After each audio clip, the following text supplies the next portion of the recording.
Hello. Hi. What's happening? Hi, Samir. Okay. Hi. So, hello, Epiphany readers. I'm Yoojin. I'm one of the columnists. Just water. That yours look way better. What is that? It's just one of those kind of San Pellegrino things. Oh, It's oh. still 4 o'clock, so I'm pretending to be good. Yeah, I'm waiting until after this too. But those who are joining us, please feel free to drink as much as you need to.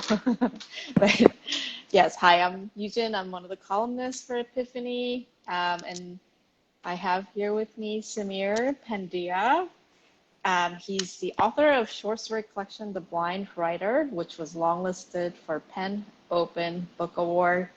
Um, and he's also the author of this great new novel, Members Only, and he's also a professor of Asian American Studies at UC Santa Barbara and a cultural critic. So, hello. How's it going? um, I'm doing okay. Yeah, as I I hear, think, I hear you all had a heat spell in New York. Is it still yeah, happening? it is.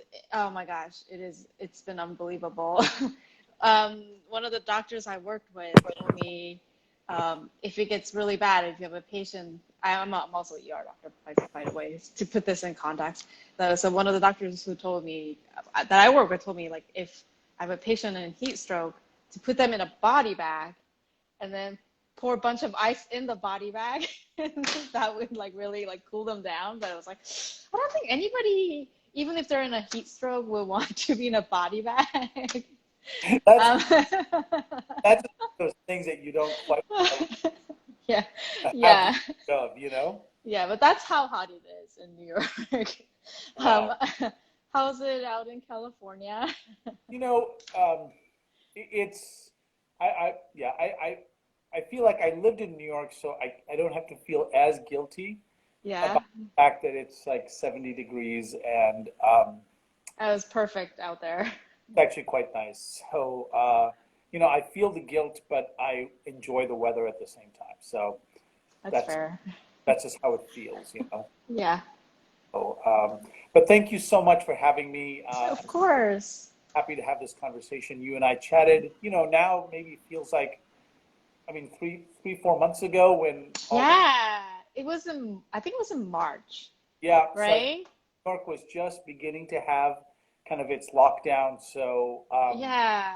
I remember we were talking about how this might just blow over, the whole COVID thing, and that you would be able to like have although you had a lot of events planned for your book promotion. You had like a reading scheduled at the Strand you were excited about, and we're like, oh yeah, we could still do that. It's gonna blow over and we're gonna still be able to do that.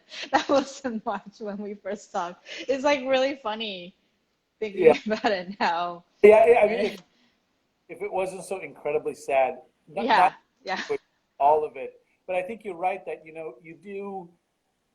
It's a strange thing that when you're in the midst of it, you have this wishful thinking, right, or magical thinking, or whatever, to kind of think that, oh, this can't be like this. And so the sense of how you kind of assess the arc of the time is just feels so different. yeah, absolutely. Yeah, absolutely. Um, so your book was supposed to actually come out on May 12th. It says here. This is a advanced copy. And Yep, then it just ended up coming out this month, July 7th, yep, right? Yeah. yep. So Um, go ahead. no, no, no, go ahead. You go No, ahead. yeah. So we were. I mean, my publisher, Houghton Mifflin, they were really wonderful in kind of making this decision. I think quite early on, right? Which is, and it was I mean, I think these are all kind of complicated decisions to make, and it turned out to be for me, a good push, right? Is because I think everyone had it gave us time to just take a breath and figure out how to do all of this stuff, right? To kind of figure Right. out to do the, and that's the thing, right? Like in March and April, all of what we're doing right now was not on anyone's radar, right? Like people weren't really doing any of this stuff. So I think it gave everyone a little bit of a breather. But of course, and we can chat about this, you know, but we were in the midst of COVID, and we are of course still in the midst of COVID. But then all of the kind of the marches and all of that stuff hadn't even happened yet, Yeah, and no. but then, That's what I was thinking, because like, your book got pushed back 2 months, but I think in that time, that's when, like, issue of race has come to the forefront of our collective consciousness, and your book is so much about race and what it means to be, as you put it, like a person of color in America. And I feel like in some ways it's like it's almost a good thing that it was pushed back, because like I feel like it's made your book even more relevant. With that said, I want to ask you to tell us a bit about Raj Bhatt, your protagonist, yeah, and set us up for the scene that you're going to read for us. yeah. So so Raj Bhatt is you know a middle-aged Indian American guy, and if you've not noticed, I'm a middle-aged Indian American guy. In some ways, that's kind of where we can talk about the autobiographical parts of it, but I'll just leave that aside for a second. He teaches at a university, um, and he has, as he hits middle age, recognized that he spends a lot of his um, kind of social life and his work life in very liberal spaces, but then also very white spaces, right? And I think he himself has been thinking about kind of what that space looks like, how he occupies it, and the ways in which he passes until he doesn't, right? Like, what are those? Mm, Right? mm, So what I was particularly interested in with him, and in this with this particular issue of when he passes until he doesn't, is I've always been interested in moments and scenes, and I think this is a lot of us experience this, right? Whatever, wherever you are, kind of racially, right? Meaning that there is a way in which we talk a lot about race without ever talking about race, right? We kind of engage in these conversations. I was just beginning to earlier today listen to this new serial New York Times podcast about schools in Brooklyn, right, and about how race mm. operates. And for the that's part of what the point of the series is the way in which it is so present and absent all at the same time. So I'm going to read this scene where Raj is at a membership committee meeting for his tennis club, where an African American couple come in, Bill and Valerie Brown, and in the way in which it's Raj, this African American couple, and then 6 other white members of this committee or of this tennis club, right? And race is so clearly present in the conversation, and and in this particular scene, which kind of is leading up to the big inciting scene of the first chapter, I try to kind of work through the ways in which we talk to each other about race without ever quite coming out and saying that we are talking about race. Okay, so it's a brief reading. It's about a page and a half, 2 pages, and so it should take me about 5 minutes, and then we can kind of go on to questions. And please, I encourage you, we encourage you, if you have Yes, questions, please. Yeah. feel free to kind of toss them out, right? I'm willing to answer whatever you like. So one of the members of the committee, this guy Stan, is obsessed with where people went to school. So he asks Bill where he went to college, right? And this is what Bill says. Bill says, Stanford, Bill said. I wasn't the U.S. News and World Report annual college ranking that Stan was, but I knew how to translate played some at Stanford. Bill was very good, like heavily recruited in high school and nationally ranked good. John McEnroe had played some at Stanford. Were you there with Tiger Woods? Richard asked, suddenly perking up. Richard wasn't a member, but traditionally one of the senior pros sat on the membership committee, perhaps to make it seem like the process was more equitable. He and I were both in our mid-40s, but working under the blazing sun had prematurely aged him. In fact, I was, Bill said. I was just glad that he wasn't on the tennis team as well. That's it, I thought. Don't ask him any more about Tiger. I was sure that at this point in life, Bill must be tired of answering questions about Tiger just because they were vaguely alike. Who's he like? Ann asked. Did you take any classes with him? I didn't. I was stuck in bio and chemistry. Bill and Valerie made the slightest eye contact. What did Tiger study? I asked, wanting to turn the conversation away from whether Bill had known Tiger toward Tiger alone. Somehow that seemed better. I'm not, said. Econ maybe. He was only there for a couple of years. Clearly, he didn't need to take any more classes. He figured out macroeconomics all on his own. I couldn't contain my grin. So did you both always want to go to medical school and become doctors? I asked, moving us away from Tiger entirely. The main purpose of brief interviews, some as short as 10 minutes, was to let the prospective members talk so we could get some sense of them. The due diligence was performed in the letters and in whispers. I did, Valerie said. My father is a doctor, so it's assumed that I'd go into the family business. I couldn't imagine doing anything else. I still can't. I thought about other things, Bill said. I flirted with law school, but it didn't feel quite right. As usual, Bill's being a little modest, Mark interjected. Throughout the interview, he'd sat there self-satisfied, like he'd brought the fatted calf to the banquet. He decided to forego the tour to go to medical school.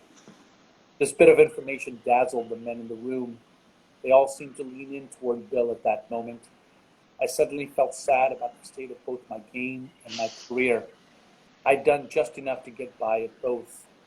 Bill, on the other hand, had excelled and had the freedom to choose between the two enviable options. I think I'll just stop there. Okay. I mean, I think that scene is so funny because I've also experienced things like that. Like I went to Cornell, so like if I meet anybody who went to Cornell, they're like, "Oh, do you know so and so?" Just because they're like an Asian person, and you're like 20,000 people went, or something. Maybe I don't know the exact number, but like a lot of people went to Cornell with me. So like, how would I know this one person just because, he or she is Asian? But then like it's like a famous celebrity. It's like, Bill has to like answer for Tiger Woods because he's also black. They're like, oh, you must know what he majored in. You must know everything about him because you're also black and you went to Stanford. It's just like it's so hilarious, and I love how you tease out all the like subtleties of that scene. Like, Yeah, well, thank you, and I appreciate it. As I was reading, I could hear you laughing because in some ways that makes me very happy, right? It's because in some, yeah, the laughter is also a nervous laughter, right? Which is yeah. it's nervousness, I think, that Raj feels, and I think that what I was also, very much trying to really work out here was that it is the kind of tremendous pressure that everyone is placing on Bill, right? Not Yeah. only all the committee members, but lest we forget that Raj himself is kind of wants Bill to be his best friend, right? That Bill walks in, they don't know each other, and Raj is feeling this kind of incredible combination um, of a connection to a man that he's never met. Right? He says at an earlier moment in this chapter, he says, maybe his last name Brown and Raj's last name Butt were in fact the same, that they were from that their Yeah. family Yeah. together, right? And Yeah. so all of those things kind of are building in that moment, right? And I think at a certain level, Bill is having to, and I think as he must do in his life, right, having to kind of balance all these various desires that everyone in the room is placing upon him, right? And so that's what I was kind of trying to get at. And of course, if you keep reading that section, the scene turns a sharp left in about a page and a half. Yeah. Can we talk about that? Can we? Sure, we can talk. I was Yeah. hoping you would read it until that. So, you tell us what happens after this. You know what? How about that? Look, you know what? Um, I'm going to read another page. Okay, because it's really good. It's really Yeah. good. And Okay. so he just said to choose between the two enviable options. He says, that's not exactly how it went, Bill said. I played in a few professional tournaments and lost in the early rounds. I couldn't deal with the uncertainty of it all. But the fact is that I haven't had much time in the past 15 years to keep up with the game. Medical school and then residency and kids didn't leave time for doubles. But I was thinking that I'd get out there a little more now, get rid of the rust, at least if Mark doesn't work me too hard at the hospital. Bill's mention of work got me thinking about my own. I had papers to grade before the next morning. I'd grab a burger after this to soak up some of the wine swirling around in my head. And by the time I got home, I hoped the kids would be asleep. I felt exhausted from all this talking and smiling. Bill added, it'll take me some time to catch up with you all. I bit at my lower lip. I had a tendency to mouth words to myself before I actually say them, as a way of testing out the safety of what I'm about to say, something I'd learned from lecturing. Sound out the joke before letting it loose. But this time, maybe because I was distracted, maybe because I was so desperate to show Bill that we could be on the same team, that I understood where he was coming from. As I mouthed the words, the complex mechanism that occurs between air and tongue and throat to create sound did its job against my deepest wishes. I'm going to stop there. Yeah, yeah, yeah. And then, so what happens is Raj calls Bill the Edward, but like in a cool, like, I'm one of you kind of way, but then it makes everybody in the room like, I mean, not maybe not everybody. I don't think Bill and Valerie, I don't think they were horrified. The Browns, I don't think they were horrified. But I think it made the white people in the room very uncomfortable, and they were Yeah. horrified. And this is kind of like, interestingly, like the inciting event of how the book interestingly covers like one horrible week of Raj Bhatt's life, like just everything that can go wrong goes wrong in his life. But this is like, feels like the inciting event of how everything kind of starts. Mhm. What I find interesting is the faux pas that Raj commits. He feels kind of indignant because he's like, people are subtly racist against me like all the time, and they never apologize for it. They never even notice it. But if I make a mistake, they're like, oh gosh, like this man is racist, and you get a label. So there's like a definitely like a difference. There's distinction between like overt racism and subtle racism, and I think one of the examples of like subtle racism that Raj is subjected to is he was called Kumar by one of the applicants, right? Mhm. Even though his name is like, that's nowhere near Raj. Yeah. I thought that was so funny because like something like that happened to me very like recently. Someone like mistook my name, and like thought that it was like anyway, like changed my last name to like a very common Korean last name. And I was like, oh, that's interesting. I was like, I was a little bit like miffed. But then like when I found out the person who made the mistake was person of color as well, I was suddenly not as offended. And I was like, why do I should just be like, why does that make a difference? Like, it's same mistake, but depending on who made the mistake, like how I feel about it changed drastically. I'm like, why is that? And it's something I wanted to talk to you about. No, that's a really interesting point, right? So let me say a couple of things, which is what I'm trying to explore in this book, right? Yeah. Which is who gets to make mistakes, right? and who is then asked to apologize for those mistakes, right? Because that is kind of what I find interesting here, right? Which is Raj makes a horrendous mistake, right? I don't think at any point he says, look, I have a right to, he doesn't engage in Yeah, that yeah, at all, right? yeah, And so I think that that is in some ways that what he's asking, which is, um, and this is the case not only with the narrative at the club, but it's also the narrative at the university, right? Which is he's being also asked to apologize there for saying something.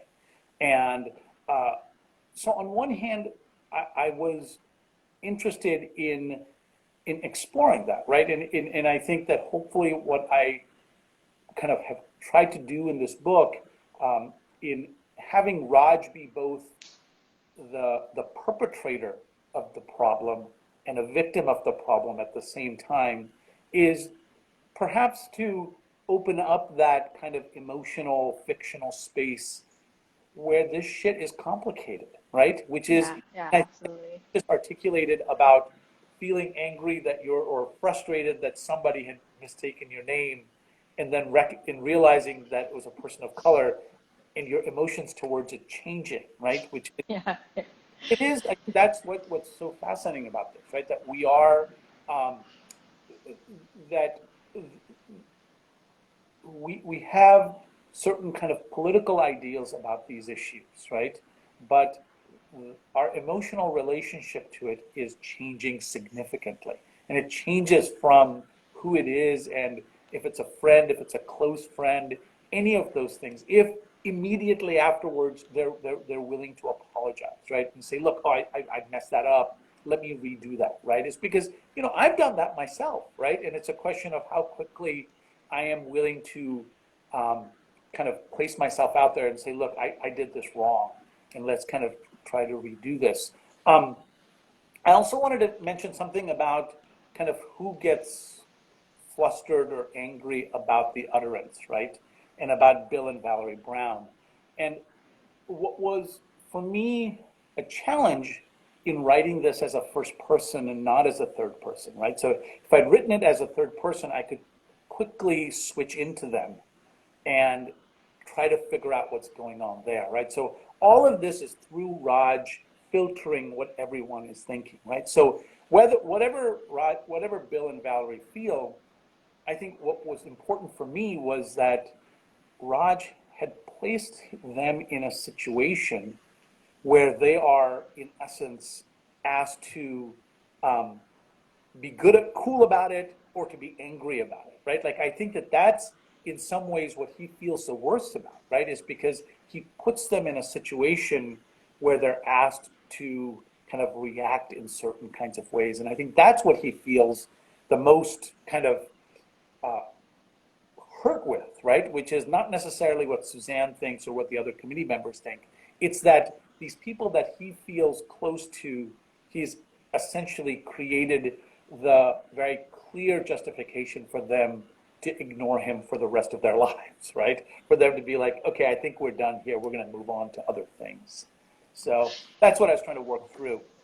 I also think it's really interesting because, like in Raj, saying no, I'm not going to apologize, and him, whether it's at school where he's being targeted by these like alt-right students, and at the tennis club, like he's kind of breaking the mold of what a good Asian person is, right? Like in some ways, like you're clearly not an underachiever. I know this character is somewhat based upon you, but like the Raj Bhatt character, he is a kind of an underachiever. Like Yeah. he's like, there's all these like expectations that like he's gonna become this like next brilliant mind and like do all these things, but he doesn't. He's like, you know, um, and the fact that he is angry. There's a lot of anger inside of him, and he's like, no, I'm not a good Asian. I'm just gonna say what I want to say. I'm not gonna apologize. I'm gonna be loud. I'm gonna say what I think, and I think that makes everybody uncomfortable. But that's kind of why I like love the book, because I'm Mm. like, no, like why do we have to fit in a mole. Like, this is what happens when like an Asian person decides like, oh, I'm not going to just follow whatever unspoken contract that there is, Yeah. right? Yeah. No, and it is interesting, right? So that I think you're right that um, there is a way in which a certain model minoritiness means you apologize and you move on, right? And in fact, he is imagining, so much of this novel is him imagining kind of what his father would have suggested to him in this situation, right? And I think he says, I think what he would have said was just apologize and move on, not for the sake of the apology, so that you can just kind of move you can just move the issues away and kind of continue on. Yeah. Yeah. But to your point, what I was interested in is what this kind of middle-aged brown guy rage looks like, right? Like, Brown guy age, okay. like Middle what aged does brown. that mean? And Yeah. I think, and I know very clearly that I don't want to occupy, as a reader, I couldn't occupy 350 pages of a dude's rage, right? It is as justified as you may think it is. It is a lot of emotional investment to hang out in that headspace for that long, right? And that's why the humor I tried to kind of, part of what the humor is there for is it's his own kind of way of protecting himself, right? Is because he makes the jokes as a way of self-defense, right?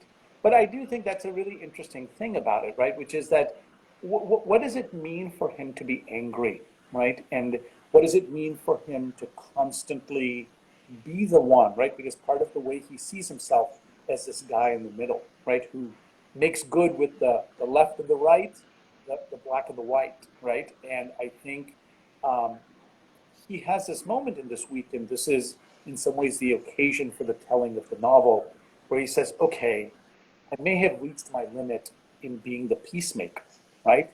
And Mm-hmm. being the peacemaker, I'm essentially kind of vacating myself for the sake of the situation. So I appreciate that. I appreciate that that is kind of a part that resonated, because it's clearly the part Yeah. that resonated for me. Yeah.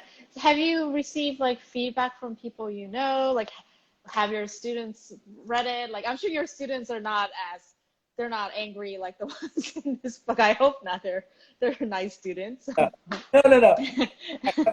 And I've gotten it's so funny. I didn't realize this, but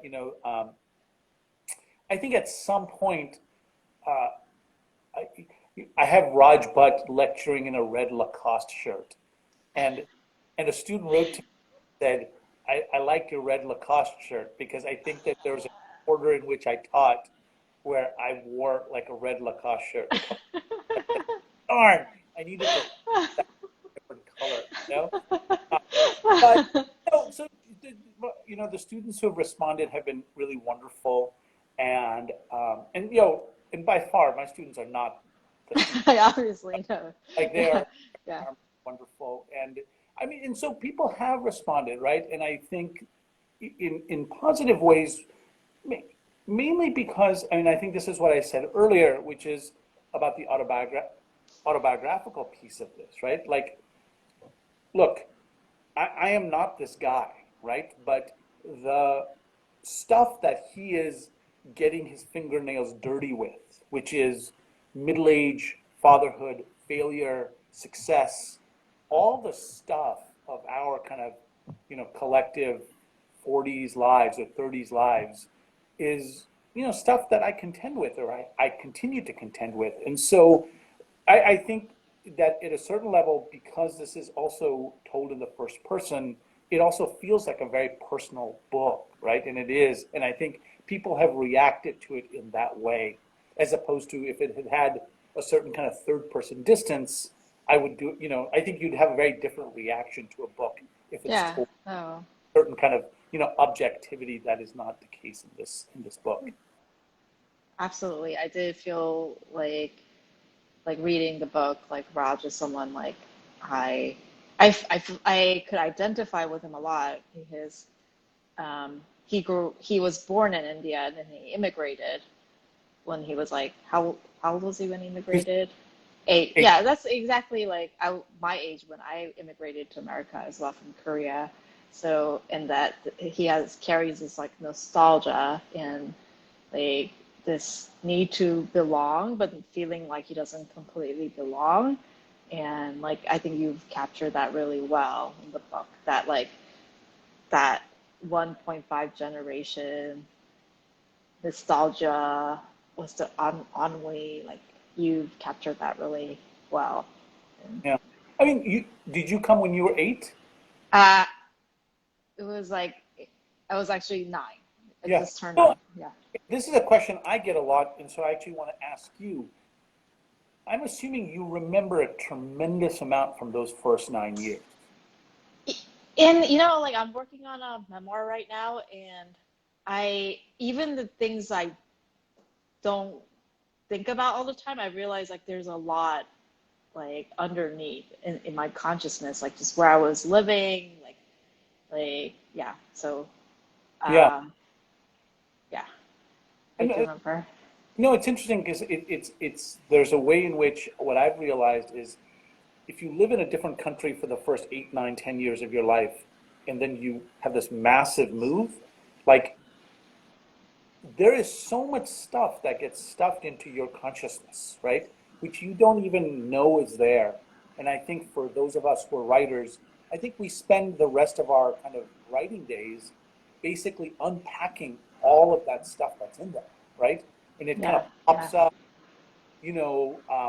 something you eat suddenly reminds you of it. Some piece of clothing reminds you of it. So I think for those of us who've existed in that space, it's both. And I think what I try to do in this novel is he's both incredibly nostalgic of this place that he left, but also recognizes that it is in full trauma as well, right? With the kind of religious communal violence that's going on.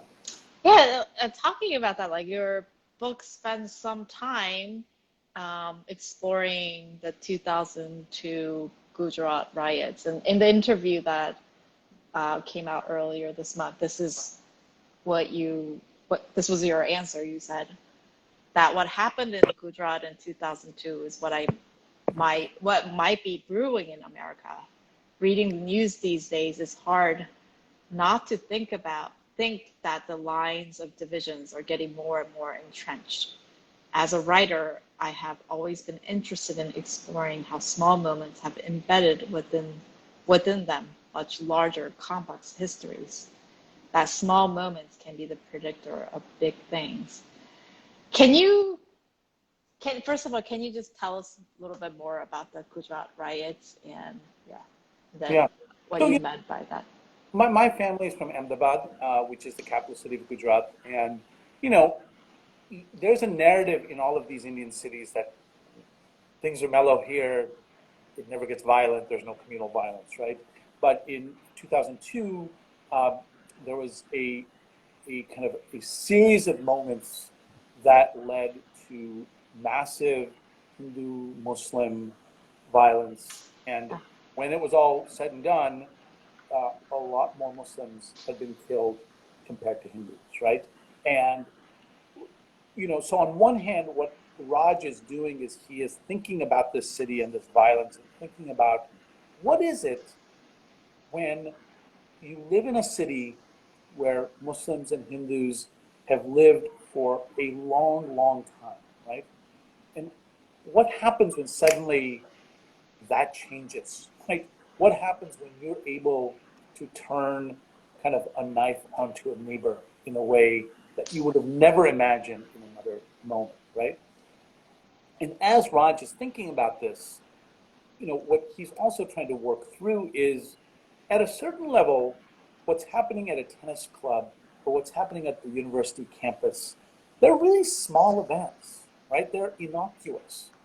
But from kind of what you were reading, that what I was trying to work through is that it's precisely our job as writers to look at those innocuous moments because I think it's in their innocuousness that maybe it's the canary in the coal mine, right? Like maybe it's that moment where we can begin to see the fissures. And you know, we you don't need, I mean, you don't need me to tell you that if you read the newspaper it feels like, or read anything and watch anything these days, we have radically different ideas on what seems like things that don't need us to disagree on, right? Like, Right.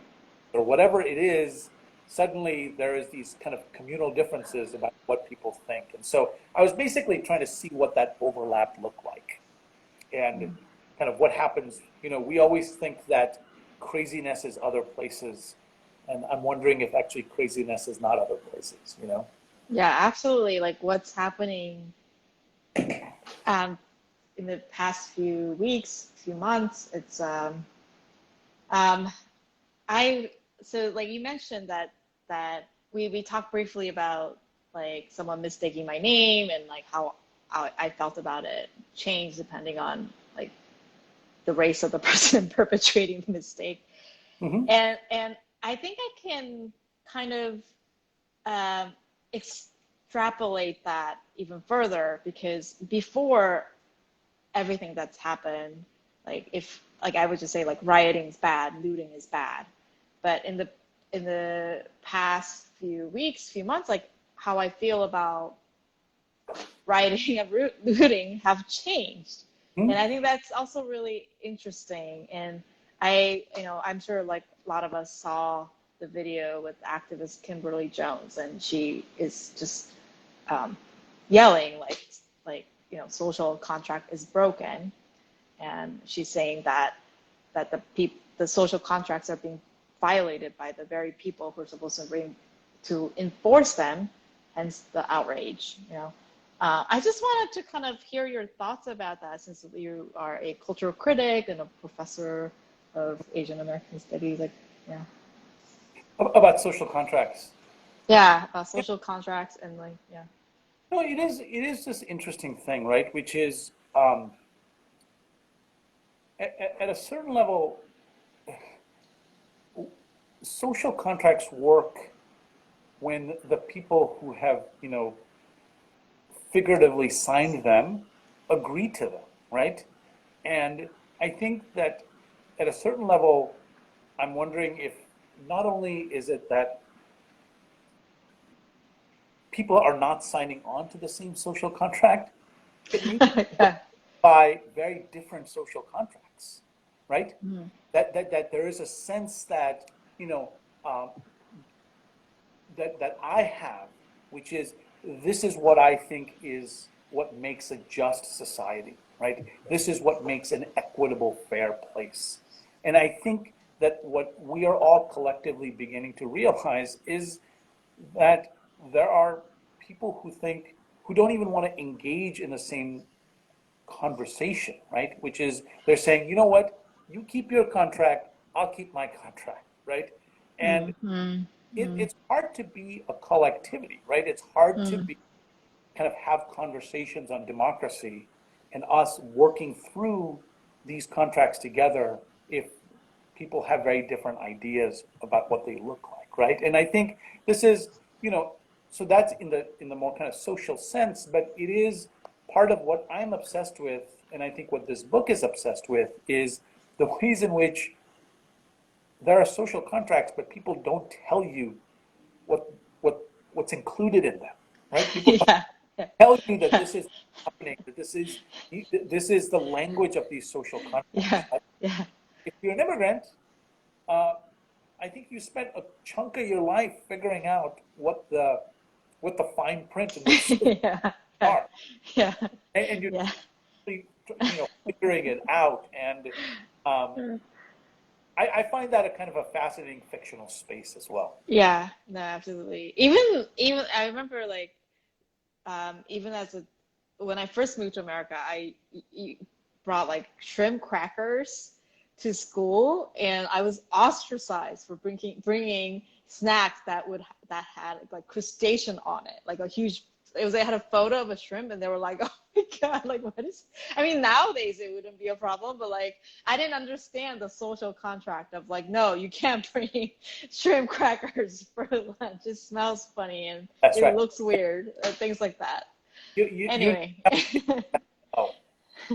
yeah, but I think even as an adult, I've lived here like 20 years. I think I'm still trying to figure that out, and it's still yeah, it's not something that we can ever say like, this is it.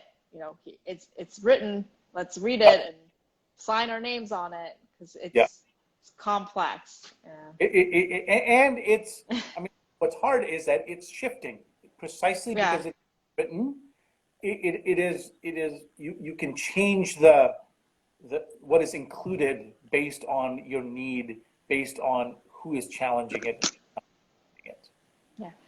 I know you were a little bit surprised when I asked to see an abstract of your dissertation. I Yeah. was like, man, I read it and I thought it was really interesting because, like, you're saying, like, how autobiographies end up collectively end up telling a story of a country, a nation. Like, there's a bigger narrative being told by individual stories. Am I butchering it, or is that Perfect. yeah, and that's why I'm like very thankful for your book because I feel like as a fellow Asian American, you have like made me feel seen and included in the overarching narrative of our country and of what's going on here and now. So I appreciate that.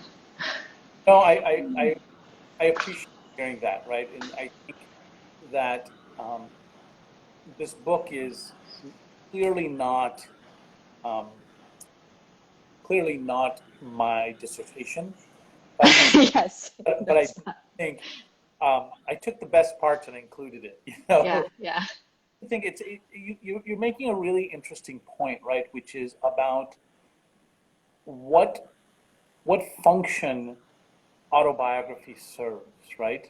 And and to make clear, of course, that this is not an autobiography, but I think that the function it serves sometimes is that it formulates a subjectivity, right? It formulates a certain kind of personhood that, when Rousseau publishes the Confessions, it formulates a certain notion of kind of Frenchness. And I think that for those of us who are engaged in this conversation about Asian American literature and Asian American kind of selfhood, uh, why kind of engaging in this is important to me, and I'm happy to hear that it's important to you, is because what it does is it says, okay, these are these voices that make up this conflicting collectivity, right? Which is that mm-hmm. in a way, the narrative that you are writing and that you will tell will have overlaps with Raj Bhatt, and very clearly will have disjunctures, right? Because your Yeah, experience will be very different, and yeah, that's what's interesting, right? Is absolutely, you and absolutely. I have very very different trajectories, and what is fascinating is how similar those trajectories are at the same exact time when they, on paper, could seem very very different. Yeah. So. But to thank you that I literally do not think I've looked at the abstract of my dissertation. So it's a funny thing. I will say that writing is funny. That when you're in the midst of writing a big project, you have so little distance from it, right? And you're like, oh, this is just horrendous. But I read it and I was like, wow, I put together some ideas. This is okay. So, for those of us who are kind of engaged in the work of writing, like Yeah, often feel like we're standing so close to the screen that everything's yeah, blurry, that it's good to give ourselves a little bit of a distance from the screen so you can see actually a picture that's formed in different kinds of ways. absolutely. Okay, with that, I think we're gonna wrap up our talk. This book, members only, it's available at Books Are Magic. Books Are Magic. Please purchase a copy and read it. It's despite the depths that we discussed, it's actually a pretty easy, lighthearted, funny book, and it's something like I could probably read at the beach. Yeah, so please buy and read this book. All right. Thank, listen, thank you so much for you've engaged with this book, and I really, really appreciate it. And I also want to, give a big, big shout out to Epiphany. Epiphany published one of my first short stories way long time ago, and they have been a journal that has kind of stuck around and has been amazing. And so I would encourage you to go to Epiphany as well, because they are great, amazing folks, and they've been doing amazing work for a long time. But thank you so much, of course, Thank you. for the conversation, and we'll all see you all soon, okay? Bye. Bye.